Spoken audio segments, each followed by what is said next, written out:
Hello, this is Karana Lowe, and here is my presentation.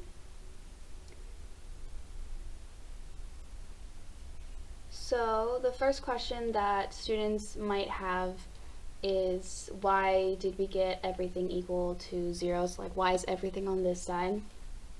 And we started by setting the equation equal to 0 and getting everything on one side, so that when we get x by itself, it doesn't create problems for this side, especially because we're going to have to use square roots because the x is squared. When we take 0, multiply 0 by anything, it's still 0.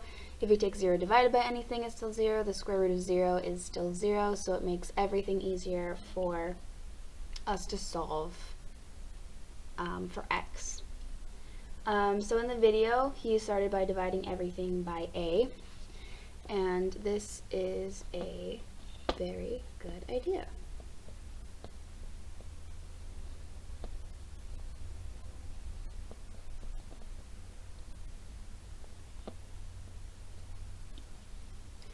Now, students might be asking why we divided everything by a, and it is because when we have a coefficient in front of the x squared, it makes everything more difficult. Let's choose something easier, actually. So if we have 2x plus 6, and that's squared, so we have 2x plus 6 times 2x plus 6, and we FOIL this, we would get 4x squared plus 12x plus 12x plus 36. So this might seem fine, but why would we do this when we could take 2x and 6 and divide both by 2 to get x plus 3 squared?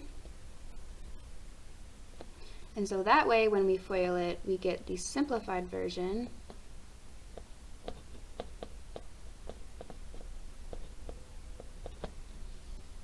without having to multiply every single one of these by 4 to get x by itself. We could just take these two, divide by 2, and then we get the simplified version just like that. Which is why we started by dividing everything by a. It makes everything easier in the long run. You just have to trust. So next is a question that honestly I asked myself, so I'm sure students would ask it too, which is why he took b over a and multiplied it by 2 and also times it by 1/2. And for this, I'm going to use another example. So this is the first part of our square. So in this case, say we have x squared plus, let's say that we have 4x.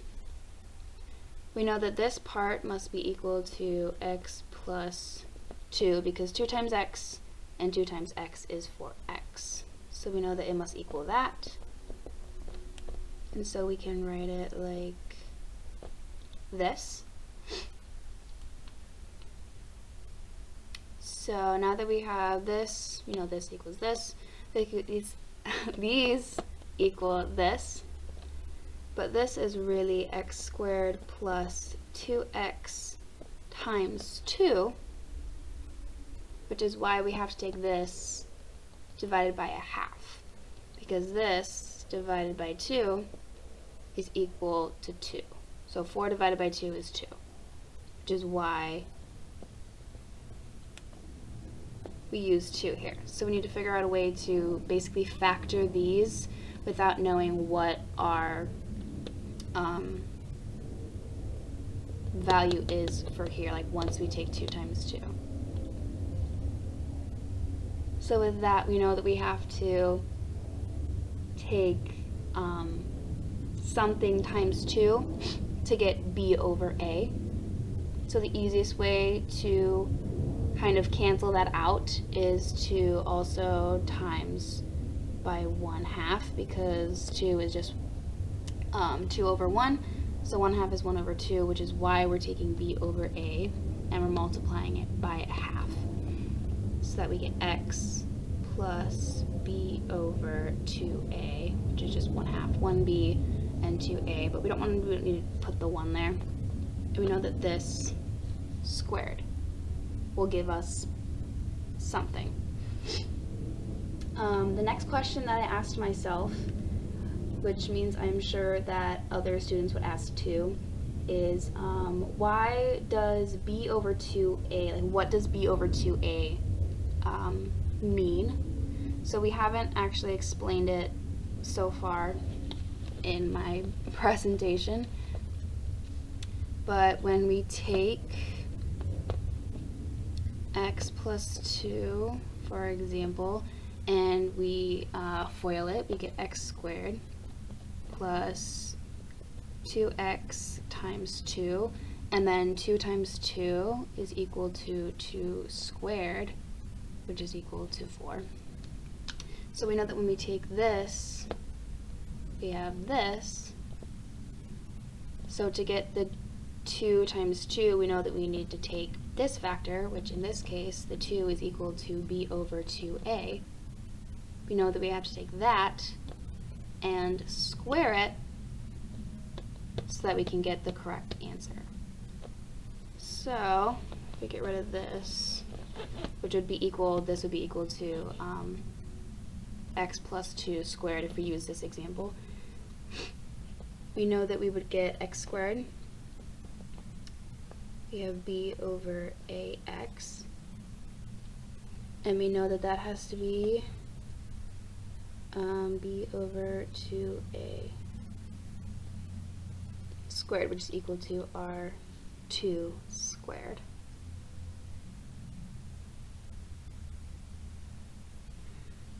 The next step that he does is he subtracts the same thing, because we can't do one thing to one side and not do it to the other. And remember, we don't want to change this side at all. We want to keep the 0 because it makes everything simpler, so we don't want to add or subtract anything, which is why we are subtracting this from the left side as well. These are really the only questions that I had. The only other question is, why aren't the operations being done to the other side? Like when we add it, why aren't we adding it to the other side? The first answer is because we're subtracting it from the same side, so this minus the same thing is equal to 0. So really we're not changing the left side at all. It really means the same thing, which means that the actual equation itself technically isn't changing, we're just changing how it looks. So the next step on how to solve this is to factor this out, which we already did that once. We take this over 2a and we square it. Remember, this is the 2 in this example, 2 squared. This 2x times 2 is here, and then this x is just the x there. Next, we have to add on this part, because this is equal to this now, because this is our x plus 2, like the example that we have up here. So now we have to subtract this, b over 2a squared, and then add on c over a, and that is still equal to 0. So the next step is to get rid of this square. There's really no need for it, so we're going to do that. So b squared is just b squared. 2 squared is 4, 2 times 2 is 4, and then a squared. And then we still have the c over a, that still equals 0, and we still have this over here. So next we want to add up these two terms. Don't know why that's there. Next we want to add up these two terms, which means that we have to have a common denominator. So what we can do is a times 4a will equal 4a squared. So because we do it to the bottom, we have to do it to the top. And this can also be tricky for students wondering why we're not taking 0 times 4a, why we're just doing this. And this also comes down to changing how the fraction looks or the equation looks, but it keeps the actual, I guess, meaning of it the same. Like for example, if you have 1/2 and you multiply both by 4, these fractions would be equal because we're doing the same thing. So this would be 4/8, which is still equal to 1/2. We're just changing how it looks, which is the same thing that we're doing here. So we just have to remember that, and we're good. So 4a squared, and then c times 4a is just 4ac, because we can't combine any terms. And now we can see that we have the same denominator.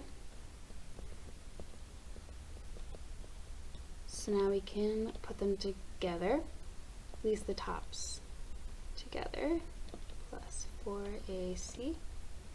And all of that is over 4a squared, and it is still equal to 0. So the next thing that we want to do is to get rid of this. Remember, we have to do the operations in opposite order, which means that we start with addition and subtraction when we're trying to get x by itself. Because this is subtracted from the x, we're going to move this over to the other side first. So I'm going to move back up here.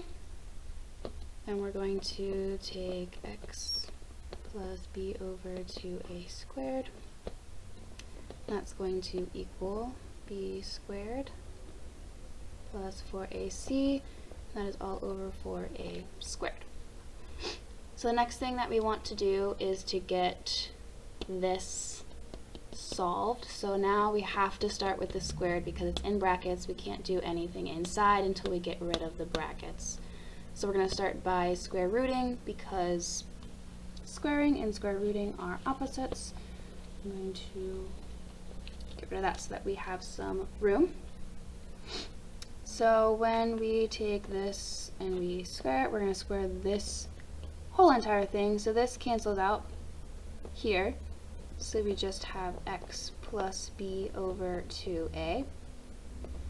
And nothing up here can really be changed at all. Nothing of it can really be square rooted because these are combined terms. So the b squared could turn to b, but then this wouldn't work. So we're going to have to keep this in this square root.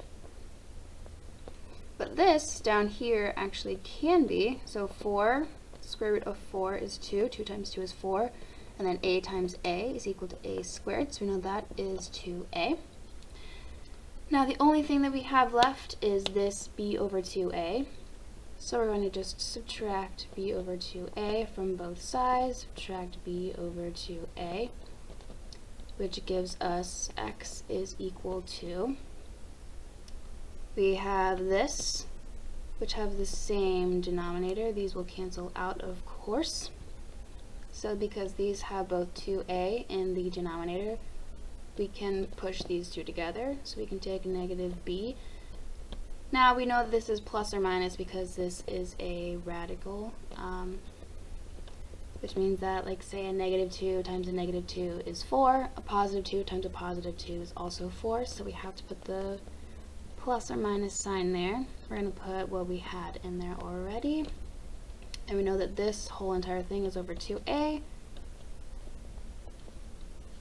because they have the same denominator. And that right there is the quadratic equation, which we found by completing the square up here.